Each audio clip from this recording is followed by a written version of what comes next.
Only me. Only me. All things are only me.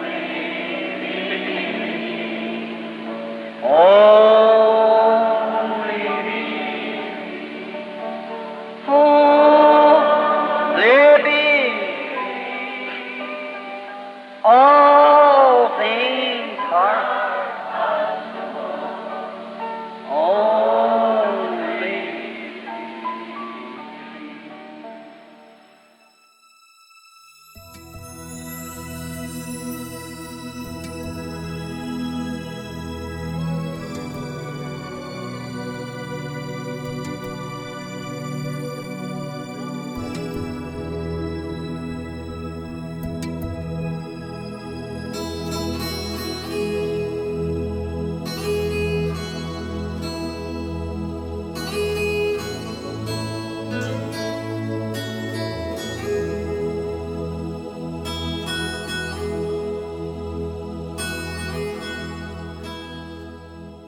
Momento de meditação.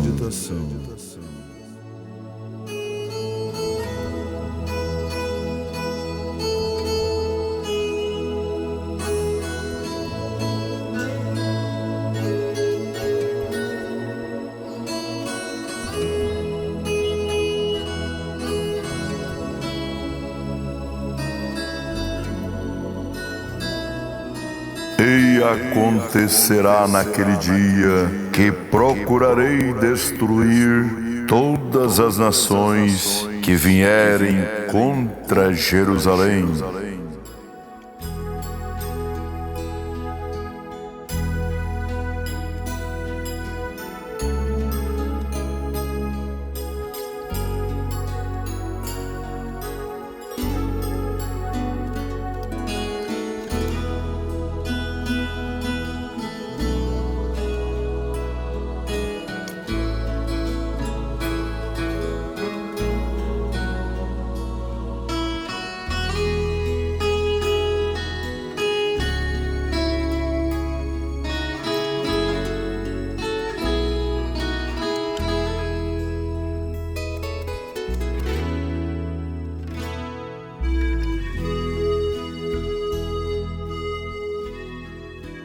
A Igreja dos Primogênitos.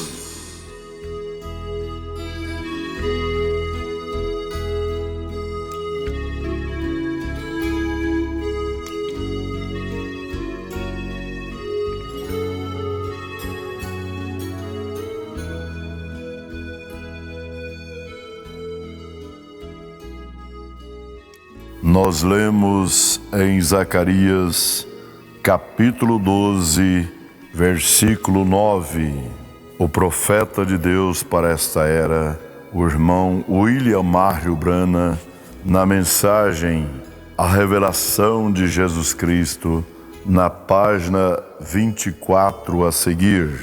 Agora recorde o que lemos em Apocalipse e Zacarias, ambos vêm logo após a tribulação. A Igreja dos Primogênitos não passa pela tribulação. Nós sabemos disso, a Bíblia ensina isso. Nesse tempo diz que Deus vai derramar seu Espírito sobre a casa de Israel. E o mesmo Espírito que foi derramado sobre os gentios em seu dia, e olharão para mim a quem traspassaram, e prantearão como quem pranteia por um unigênito, e chorarão amargamente por ele, como se chora amargamente pelo primogênito. Naquele dia será grande o pranto em Jerusalém, como o pranto de Hadad, Rimon, no vale de Megidom, e a terra pranteará cada linhagem à parte, a linhagem da casa de Davi à parte, e suas mulheres à parte, a linhagem da casa de Natã à parte, e as suas mulheres à parte, e cada uma das casas à parte, quando ele vier nas nuvens de glória em sua segunda vinda. Aqueles judeus que o traspassaram o verão, como diz em outra escritura: de onde recebeste estas feridas? E ele dirá: na casa de meus amigos.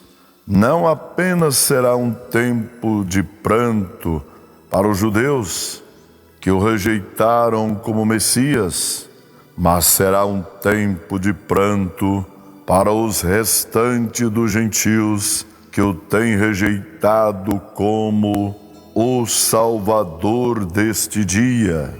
Haverá choro e pranto. As virgens adormecidas estarão pranteando. Eles representam a igreja que recusou ter azeite, símbolo do Espírito Santo, em suas lâmpadas, símbolo do corpo ou portador do azeite, até que foi tarde demais. Não era que elas não fossem boas pessoas, elas eram virgens, e isso significa uma classe de moral alta, mas elas não tinham azeite em suas lâmpadas, de forma que foram lançadas onde havia pranto e ranger de dentes. Vamos tipificar tudo isto em Gênesis, capítulo 45, onde José encontra-se com seus irmãos no Egito e revela-se a eles. Gênesis 45, do 1 ao 7. E então José não se podia conter diante de todos os que estavam com ele, e clamou: fazei sair daqui a todo o varão. E ninguém ficou com ele quando José se deu a conhecer a seus irmãos, e levantou a sua voz com choro, de maneira que os egípcios o ouviam, e a casa de Faraó o ouviu. E disse José a seus irmãos: eu sou José. Vive ainda meu pai? E seus irmãos não lhe puderam responder, porque estavam pasmados diante da sua face. E disse José a seus irmãos: peço-vos, chegai-vos a mim. E chegaram-se. Então disse ele: eu sou José, vosso irmão, a quem vendeste para o Egito. Agora, pois, não vos entristeçais, nem vos pense aos vossos olhos, por me haverdes vendido para cá, porque para a conservação da vida Deus me enviou diante da vossa face, porque já houve 2 anos de fome no meio da terra, e ainda restam 5 anos em que não haverá lavoura nem cega, pelo que Deus me enviou diante da vossa face para conservar vossa sucessão na terra e para guardar-vos em vida por um grande livramento.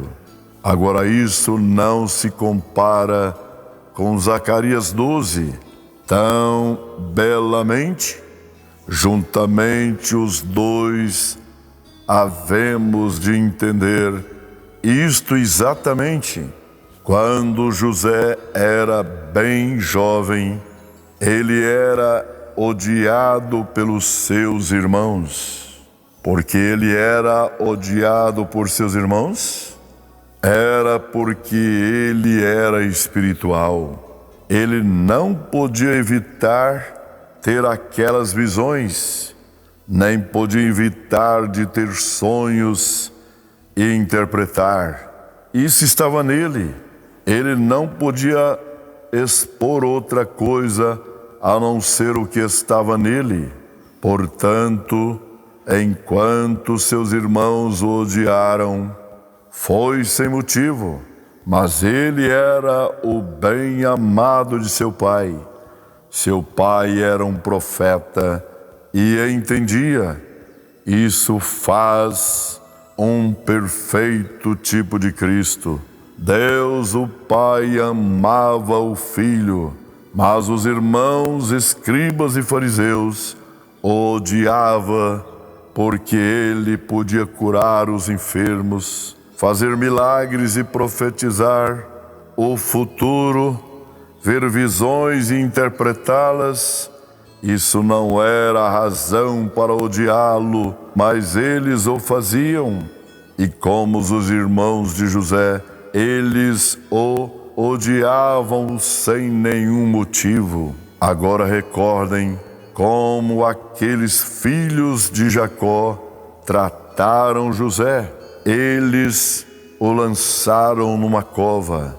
Eles tiraram a sua túnica de várias cores que seu pai lhe tinha dado e tingiram-na com sangue para fazer seu pai pensar que o rapaz fora morto por algum animal. Eles o venderam a certos comerciantes de escravos que o levaram ao Egito, e lá ele foi revendido a um general. A esposa do general, com falsidade, fez com que fosse encarcerado, mas após algum tempo, sua habilidade como profeta chamou a atenção de Faraó sobre ele e foi exaltado à destra de Faraó com tal autoridade que ninguém podia se aproximar de Faraó a menos que passasse primeiro por José. Agora vamos examinar a vida de José enquanto ele estava no Egito, pois é aqui que o vemos como o perfeito tipo de Cristo. Enquanto estava na casa do general, ele foi falsamente acusado, punido e encarcerado sem nenhum motivo, exatamente como eles fizeram com Jesus. No cárcere, ele interpretou o sonho do copeiro e do padeiro, que também estavam encarcerados com ele. O copeiro foi restaurado à vida, mas o outro condenado à morte. Cristo foi preso na cruz, abandonado por Deus, pelo homem. Em ambos os lados dele estava um ladrão que morreu espiritualmente, mas ao outro foi concedido vida. E note, quando Jesus foi tirado da cruz, ele foi exaltado ao céu e agora está sentado à destra do grande Espírito de Jeová. E ninguém pode vir a Deus senão por ele. Há um só mediador entre Deus e os homens, e ele é tudo o que se necessita. Não há Marias ou santos, só Jesus. Continuando com este tipo que encontramos em José, note como tudo o que ele fazia no Egito prosperava. Seu primeiro emprego com o general prosperou, até mesmo a prisão prosperou. Quando Jesus retornar o deserto florescerá como uma rosa. Ele é o Filho da prosperidade. Assim como nenhuma era jamais prosperou, como a do tempo de José, da mesma forma virá um tempo de tal bênção sobre esta terra como o mundo jamais conheceu. Nós podemos, cada um de nós, sentar sob nossa própria figueira e rir e regozijar e viver para sempre na sua presença. Na sua presença, a abundância de alegrias, e a sua mão direita há delícias perpetuamente. Louvado seja Deus. Agora note que em todo lugar que José ia, eles tocavam a trombeta para anunciar sua chegada. As pessoas gritavam, dobravam o joelho diante de José, não importava o que o homem estivesse fazendo. Quando aquela trombeta tocava, ele dobrava o joelho. Podia ser que estivesse vendendo algo na rua, com seu braço estendido, recebendo seu dinheiro, porém ele tinha que parar e dobrar o joelho quando aquela trombeta soava. Se ele fosse até mesmo um artista ou um ator, tinha que parar seu ato e dobrar o joelho diante de José. Quando sua presença era anunciada com aquele toque de trombeta, e um destes dias todo a seu tempo ficará quieto, quando a trombeta de Deus soar e os mortos em Cristo ressuscitarem e a manhã eterna irromperem. Lindo resplendor, todos dobrarão o joelho então, pois está escrito, pelo que também Deus o exaltou soberanamente e lhe deu um nome que é sobre todo nome, para que ao nome de Jesus se dobre todo o joelho dos que estão nos céus e na terra e debaixo da terra, e toda língua confesse que Jesus Cristo é o Senhor, para a glória de Deus Pai. Filipenses 2, 9 a 11. Mas notem outra gloriosa revelação nesta tipificação de José. José, enquanto estava no Egito, foi-lhe dado uma noiva gentia e através dela ele recebeu uma família de 2 filhos, Efraim e Manassés. José pediu a seu pai para abençoar os 2 rapazes. Ele colocou-os em frente a Jacó, de forma que Manassés, o primogênito, ficasse à direita de Jacó e Efraim à esquerda. Quando Jacó estava para abençoá-los, ele cruzou suas mãos, de forma que a mão direita caiu sobre o mais novo. José protestou: assim não, pai, o primogênito é este à sua direita. Mas Jacó disse: Deus cruzou minhas mãos. Aqui em figura nós vemos que a bênção que pertencia ao primogênito, o judeu, foi entregue ao mais novo, o gentil, através da cruz, mãos cruzadas do Senhor Jesus Cristo.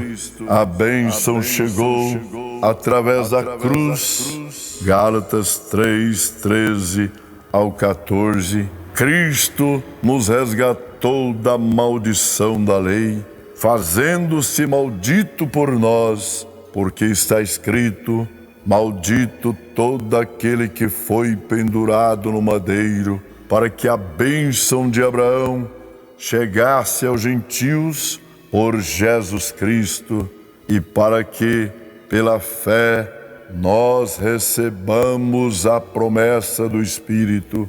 A bênção de Abraão chegou através da cruz para os gentios. Os judeus rejeitaram a cruz, portanto, Jesus tomou a noiva gentia. Deus os abençoe, em nome do Senhor Jesus Cristo. Amém.